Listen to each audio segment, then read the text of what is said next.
ফুটবলের খবর জানাবো। ভারতের বিপক্ষে ম্যাচের জন্য ঢাকায় অব্যাহত বাংলাদেশ দলের অনুশীলন। তৃতীয় দিনের মতো নিজেদের ঝালিয়ে নিয়েছেন রাকিব মিতুলরা। বসুন্ধরা কিংস অ্যারেনায় সোমবার সন্ধ্যায় ফ্লাড লাইটের আলোয় অনুশীলন করেছে বাংলাদেশ দল।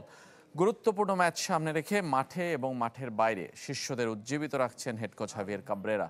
ফরওয়ার্ড রাকিব হোসেন এবং গোলরক্ষক মিতুল মার্মা জানিয়েছেন, ম্যাচ নিয়ে যতটা ভাবনা, ফুটবলাররা এর চেয়েও বেশি মনোযোগ দিচ্ছেন নিজেদের ভালো পারফরমেন্সের উপর। মঙ্গলবার ঢাকায় শেষ অনুশীলনের পর বুধবার সৌদি আরব যাবার কথা বাংলাদেশ দলের। আসলে শুরু থেকে আমরা ইন্ডিয়াকে নিয়ে ভাবছি না, আমরা আমাদের নিজেদের লক্ষ্য যেটা আছে, যেমন নিজেদের খেলার প্রতি বিশ্বাস রাখতেছি। তো আমরা কোচের যে প্ল্যান সে অনুসারে কাজ করতেছি। ওদের মাঠে ওরা আরও শক্তিশালী হয়। তো কোচ আমাদেরকে ওইভাবেই প্র্যাকটিসগুলো সাজাইতেছে এবং টিম মিটিং টিম ডিসিশন করেন, সব প্লেয়ারকে বলছে সিরিয়াস থাকার জন্য।